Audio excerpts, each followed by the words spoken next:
আরে এটা তোর জন্য আনা হয়নি। তুমি বাড়াও।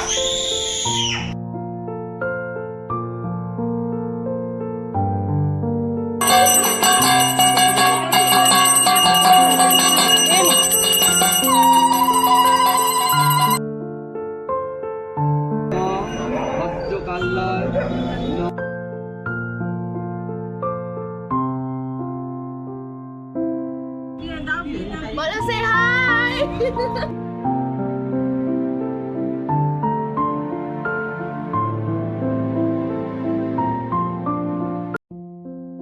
গুড মর্নিং এভরিওয়ান, কেমন আছো তোমরা সবাই? আশা করছি ভালো আছো, আমরাও খুব ভালো আছি। আজ আবারও চলে এসেছি নতুন আরেকটা ঝলমলে ভিডিও নিয়ে। আশা করছি আজকের ব্লগটাও দেখতে তোমাদের বেশ ভালোই লাগবে, তবে ব্লগটা কিন্তু সম্পূর্ণটাই দেখতে হবে, একদম স্ক্রিপ্ট না করে। কারণ আজকের ব্লগে রয়েছে আমাদের ছোট্ট টুকুসোনার হাতে খড়ি থেকে শুরু করে সরস্বতী পুজোতে আমাদের সারাদিনের হই হুল্লোড় আর মাতামাতি। দিনটি ছিল ফেব্রুয়ারির 2 তারিখ। এবছর তো পুজো 2 দিন হয়েছে, আমরা প্রথম দিনই পুজোটা করেছি। সকাল সকাল ঘুম থেকে উঠেই দিদিরা চান সেরে চলে এসছে রান্নার দিকে। রান্নার জোগাড় শুরু করে দিয়েছিল সকাল থেকেই। না আমি কিচ্ছু খাবো না। আই চা বিস্কুট খাচ্ছি না চা বিস্কুট খা রে, বাবুনও খায় চা বিস্কুট। ছেলের মা বলে কথা, তাই না? বলো কি আছে, আমি খেলে হবে? না আমি খাবো না। দিদিরা চা বিস্কুট খেতে বলছিল, তবে আমি আর সেদিন কিছু খাইনি। ওই অঞ্জলি দেওয়ার পরে প্রসাদ নিয়ে তারপর ভোগ খেয়েছিলাম। দিদিদের বাড়িতে তো এমনিতে অনেক, এছাড়াও সুমনা বন্ধুদেরও নিমন্ত্রণ করা হয়েছিল, তাছাড়াও কিছু লোক হয়েছে। মানে ওই টোটাল 30-35 জনের মতো রান্নাবান্নার অ্যারেঞ্জমেন্ট করা হয়েছিল। দিদির রান্নাঘরটা যেহেতু ছোট, তাই আর নিচে রান্নাবান্নার অ্যারেঞ্জমেন্ট করেনি, সবটাই ওপরেই করা হয়েছে। এক পাশে রান্নাবান্নার জোগাড় হচ্ছিল, অন্য পাশে পুজোর জোগাড়। পুজো শুরু হওয়ার আগে আগে দিদির রান্না কমপ্লিট হয়ে গেছিল। এর মধ্যে চলে এসেছিলাম টুবু সোনার কাছে। সে তো ঘুম থেকে আর উঠতেই চায় না। পুজোর দিন আর সকালবেলা খুব একটা শুতে দিলাম না ওকে। ওকে একটু জোর করে ঘুম থেকে তুলে নিয়ে এসেছি ছাদে। ওই সবার সাথে বসে ওকে কয়েকটা বিস্কুট খাইয়ে দিয়েছি। আসলে ও তো ছোট মানুষ, ওকে তো উপোস রাখা বা উপোস করানো সম্ভব নয়। তবে ও খেতে চাইছিল না, জোর করে 2টো বিস্কুট খাইয়ে দিয়েছিলাম।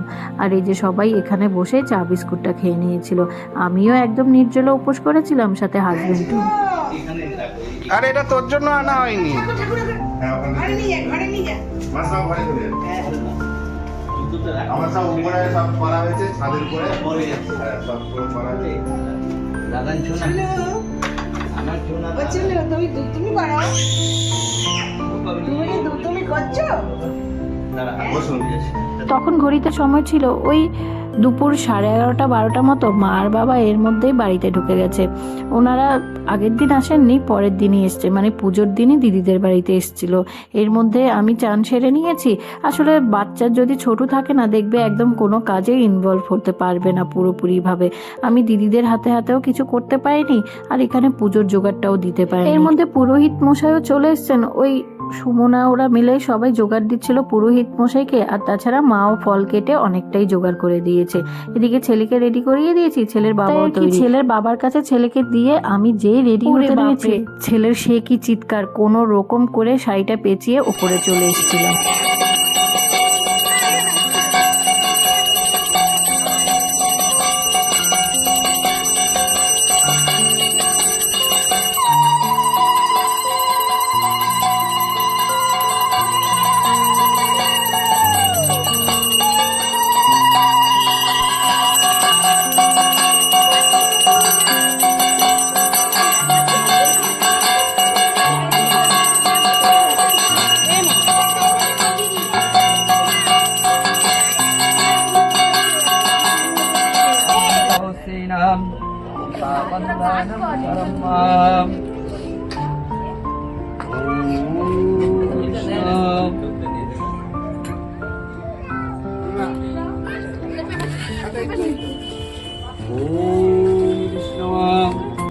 এই বছর যেহেতু আমাদের টুবু বাবুর হাতে খড়ি হয়েছে, টুবু বাবু ছোট, তাই আমাদের মাও ছোট, মানে হাইটটা ছোট।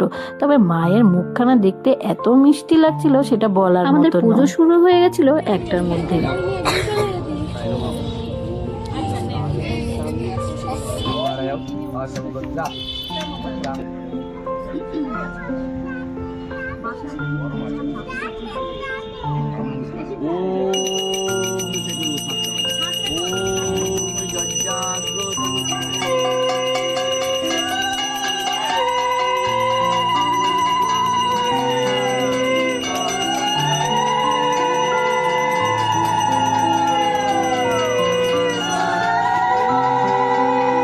বলো না, তাড়াহুড়োর সময় সবসময় এমনই হয়। যখনই দেখবে তাড়াহুড়ো করে কোনো কাজ করবে, কিছু একটা গন্ডগোল হবেই হবে। যখনই পুজো শেষ করে টুবুসোনার হাতে খড়ি দিতে বসেছেন, তখনই দেখি যে স্লেট আছে, চক নেই। কি মুশকিল বলো তো, উপরে নিচের ব্যাপার, আবার যেতে হয়েছে নিচে, নিচে গিয়ে চক আনতে হয়েছিল আবার।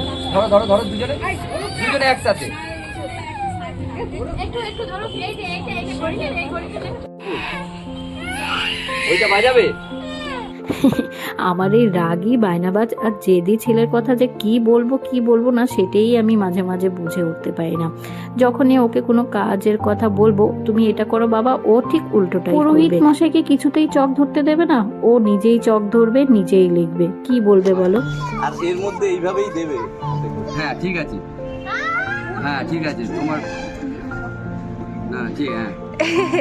ওম বিষ্ণু, ওম বিষ্ণু হবে গায়ক শিল্পী। ওম বিষ্ণু, ওম বিষ্ণু। প্রতিবার হয়তো হ্যাঁ, ওইটাই ওটাই যখন এত করে করছে।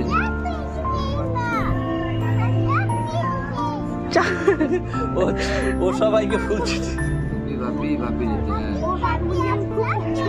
বাবুর মুড ঠিক হলে সে তার নিজের ফর্মে ফিরবে, ওই তার জন্যই ওকে সবকিছু করতে দেওয়া হচ্ছিল। পুরোহিত মশাই আর টুবুসোনার মেশো তো বলছিলেন সে নাকি বড় বিখ্যাত শিল্পী হবে, যেহেতু হারমোনিয়ামের দিকেই তার নজর গেছে। সত্যি বলতে ওর মুড ঠিক করার জন্য হারমোনিয়ামটা দিয়ে আমরা ঠান্ডা করেছিলাম, আর হারমোনিয়ামের বাটন প্রেস করতে হারমোনিয়ামের থেকে যে শব্দটা বেরোচ্ছিল সেটা করতে পেরে তার ভীষণ আনন্দ হচ্ছিল। আর সরস্বতী মা যে টুবুসোনার কপালে কি রেখেছে সে তো মাই জানে।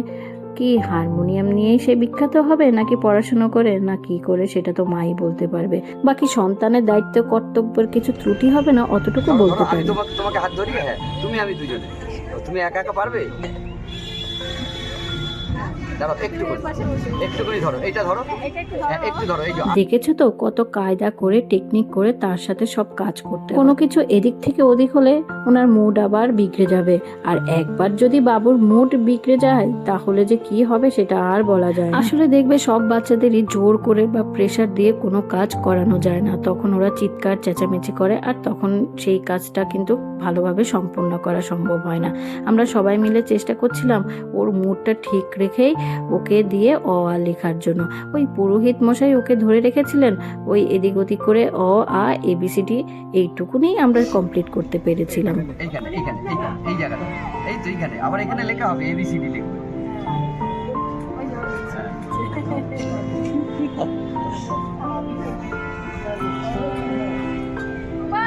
বাহ বাহ বাহ, হাততালি দাও সবাই, হাততালি দাও।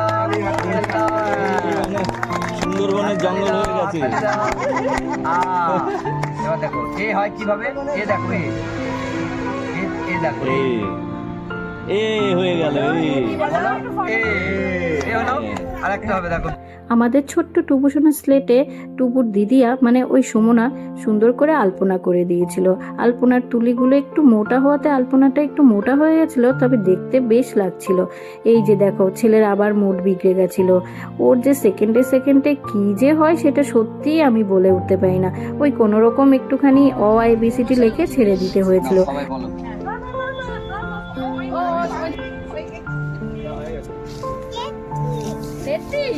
আচ্ছা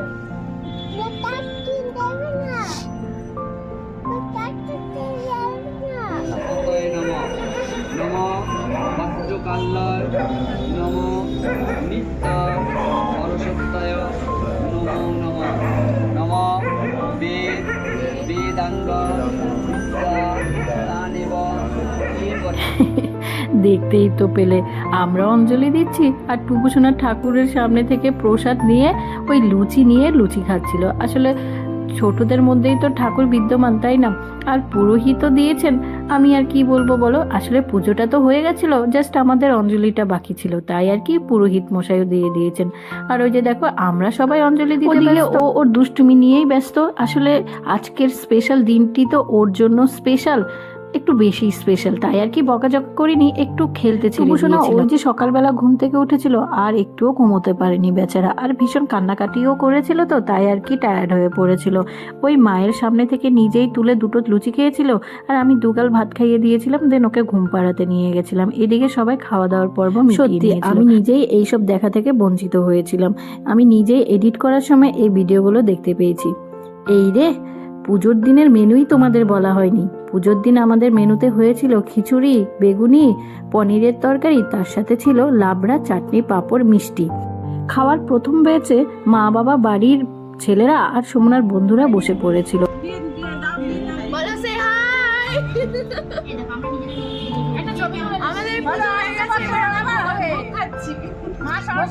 মা বাবা হাজবেন্ডও প্রথম ব্যাচে খাওয়া সেরে ওরা আবার সেদিন বাড়ির উদ্দেশ্যে বেরিয়ে পড়েছিল। মা বাবা হাজবেন্ড বেরিয়ে যাওয়ার পরে আমরা বাড়ির মেয়েরা মানে ওই দিদিরা আমরা সবাই বসে পড়েছিলাম। ঘুমোচ্ছিল আর সেই সুযোগে খাওয়া দাওয়ার পর চুটিয়ে ফটোশুটের পর্ব চলছিল। আসলে এই ফটোগুলোই তো সারা জীবন স্মৃতি হয়ে বেঁচে থাকবে আমাদের জীবনে। আর তাছাড়া আমাদের ছোট্ট টুবুসোনা যখন বড় হয়ে এই ফটো, এই ভিডিও দেখতে পাবে তখন ও ভীষণ খুশি হবে। বেশি সময় টুবুবাবু ঘুমোয়নি, কিছুক্ষণ পরেই আবার ঘুম থেকে উঠে পড়েছিল।